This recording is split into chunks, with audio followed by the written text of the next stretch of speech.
Megastar Chiranjeevi UK పార్లమెంట్లోని House of Commons లో ప్రతిష్టాత్మక లైఫ్ టైమ్ అచీవ్మెంట్ అవార్డును అందుకున్నారు. 4 దశాబ్దాలుగా సినీ ఇండస్ట్రీలో అద్భుతమైన కృషి చేసి సమాజానికి కూడా విశేషంగా సేవలు అందించినందుకు ఈ గౌరవాన్ని పొందారు. ఈ కార్యక్రమాన్ని UK labour party MP Navendu Mishra నిర్వహించారు. ఎంపీలు సోజన్ జోసెఫ్, బాబ్ బ్లాక్మ్యాన్ సహా పలువురు ఈ ఈవెంట్ లో పాల్గొన్నారు. చిరంజీవికి అవార్డు అందిస్తున్న ఫోటోలు, వీడియోలు సోషల్ మీడియాలో వైరల్ అవుతున్నాయి. ఇటీవల చిరంజీవి తన కెరీర్ లో అద్భుతమైన దశను అనుభవిస్తున్నారు. గత ఏడాది ఆయన అనేక ప్రతిష్టాత్మక అవార్డులు అందుకున్నారు. Guinness world record, ANR national award, IIFA awards లో ఇండియన్ సినిమాలో అవుట్ స్టాండింగ్ అచీవ్మెంట్ అవార్డు వంటి గొప్ప గౌరవాలను పొందారు. Guinness book of world records లో చిరంజీవి ప్రత్యేక స్థానం సంపాదించారు. ఆయన 156 సినిమాలు, 537 పాటలు, 24,000 డాన్స్ స్టెప్పులతో అద్భుతమైన రికార్డును క్రియేట్ చేశారు. అంతేకాదు భారతదేశ 2వ అత్యున్నత పౌర పురస్కారమైన పద్మ విభూషణ్ అవార్డును కూడా అందుకున్నారు. వర్క్ ఫ్రంట్ విషయానికి వస్తే చిరంజీవి ప్రస్తుతం విశ్వంబర అనే సినిమా చేస్తున్నారు. అలాగే అనిల్ రావుపూడి, శ్రీకాంత్ వదిల దర్శకత్వంలో కూడా కొత్త ప్రాజెక్టులు ఉన్నాయి.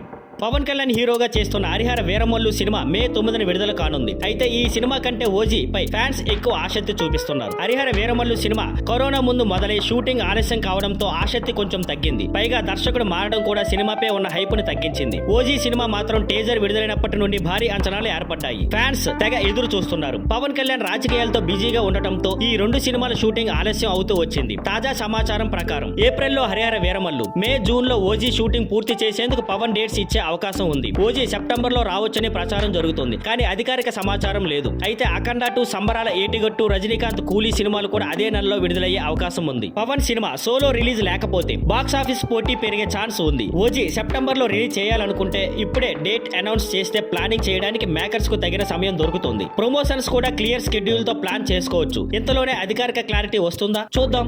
సంగీత దర్శకుడు తమన్ ఎప్పుడు కొత్తదనం కోసం ప్రయత్నిస్తూనే ఉంటారు. ఆయన పనిచేసే సినిమాలకు హిట్ ఆల్బమ్ ఇవ్వడానికి ఎంత దూరమైనా వెళ్ళడానికి సిద్ధంగా ఉంటారు. తాజాగా ప్రభాస్ హీరోగా నటిస్తున్న రాజాసాబ్ సినిమా కోసం తమన్ కొత్త పాటలు కంపోజ్ చేయనున్నట్లు చెప్పారు. తమన్ మాట్లాడుతూ, సినిమాల కోసం ఆడియో కంపెనీల నుంచి 30 నుంచి 40 కోట్లు పెట్టుబడి పెడుతుంటాయి. అలాంటప్పుడు నా బాధ్యత కూడా బాగా పనిచేయడం. అదీగాక ఇది ప్రభాస్ సినిమా కాబట్టి మరింత పెద్ద స్థాయిలో పాటలను అందించాలి. రాజాసాబ్ కోసం కొన్ని పాటలు కంపోజ్ చేశాం, కానీ అవి షూట్ చేయలేదు. అప్పుడు అవి కొత్తదనం కోల్పోయాయని భావించాను. అందుకే వాటిని పక్కన పెట్టి మళ్ళీ కొత్త పాటలు కంపోజ్ చేయాలని నిర్ణయించుకున్నాం అని తెలిపారు. సినిమా షూటింగ్ ఆలస్యం అయితే పాటలను మళ్ళీ కంపోజ్ చేయడం మంచిదే. ఎందుకంటే ఇది ప్రేక్షకుల ఆసక్తిని పెంచుతుంది. పాటలు సినిమాకు ముఖ చిత్రంలా ఉంటాయి కాబట్టి చివరి నిమిషం వరకు వాటి క్వాలిటీపై శ్రద్ధ పెట్టడం తప్పు కాదు. అయితే దీని వెనక మరొక కోణం ఉంది. ఒక ఆల్బమ్ తయారీకి నిర్మాతలు ఇప్పటికే భారీ ఖర్చు చేస్తారు. కంపోజర్ తన సమయం, శ్రమ, డబ్బును పెట్టుబడి పెడతారు. డైరెక్టర్ కూడా పాటలను ఒకసారి ఓకే చేసేసి ఉండొచ్చు. మంచి పాటలు ఎప్పటికీ పాతపడవు. కొన్ని పాత పాటలు ఇప్పటికీ ప్రజలు వింటూనే ఉన్నారు. అంటే అవి ఎప్పటికీ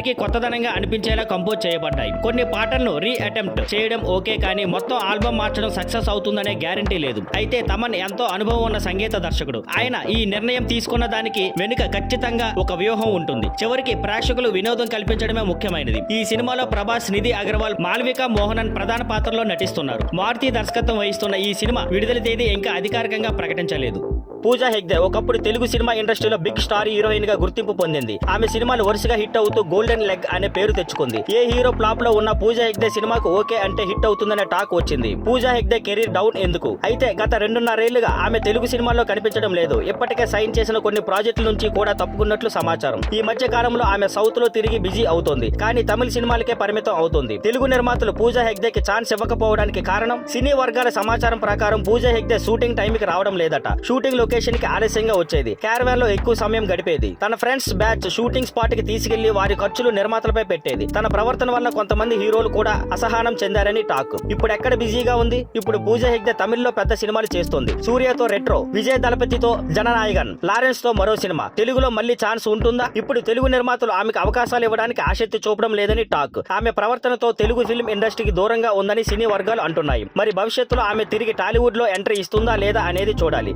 దర్శకుడుగా తరుణ్ భాస్కర్ తన తొలి సినిమా పెళ్లి చూపులతో తెలుగు చిత్రసీమలో కొత్త ట్రెండ్ను సృష్టించారు. తక్కువ బడ్జెట్ తో అద్భుతమైన కథలను తెరకెక్కించగలరు అని నిరూపించి ఎంతో మంది యువ దర్శకులకు ప్రేరణగా నిలిచారు. అయితే తరువాత ఆయన నటన వైపు మొగ్గు చూపి దర్శకత్వాన్ని కొంతకాలం పక్కన పెట్టారు. కానీ ఈ ఏడాది ఆయన మళ్లీ దర్శకుడిగా రాబోతున్నారు. ఇప్పటి వరకు ఈ నగరానికి ఏమైంది సినిమాకు సీక్వెల్ తీసుకురావాలంటూ అభిమానులు తరుణ్ అడుగుతూ వచ్చారు. విశ్వక్సేన్, వెంకటేష్, సుశాంత్, అభినవ్ ప్రధాన పాత్రలో నటించిన ఈ సినిమా విడుదల సమయంలో మిశ్రమ స్పందన అందుకున్న తర్వాత పెద్ద ఫాలోయింగ్ సంపాదించుకుంది. రీ రిలీజ్ అయినప్పుడు కూడా మంచి మంచి వసూళ్లు రాబట్టింది. ఈ నేపథ్యంలో తరుణ్ భాస్కర్ ఇన్స్టాగ్రామ్ లో తెలుగు అక్షరం ఈ అని షేర్ చేస్తూ ఈ సంవత్సరంలో కొన్ని బాకీలు తీర్చాలి అని రాశారు. ఇది చూసిన అభిమానులు ఈ నగరానికి ఏమైంది 2 ఖచ్చితంగా రాబోతుందనే అంచనాలకు వచ్చారు. ఈ సినిమాను మొదటి భాగాన్ని సురేష్ ప్రొడక్షన్స్ నిర్మించింది. సీక్వెల్ కూడా వారితోనే తెరకెక్కే అవకాశం ఉంది. త్వరలో అధికారిక ప్రకటన వచ్చే అవకాశం ఉంది.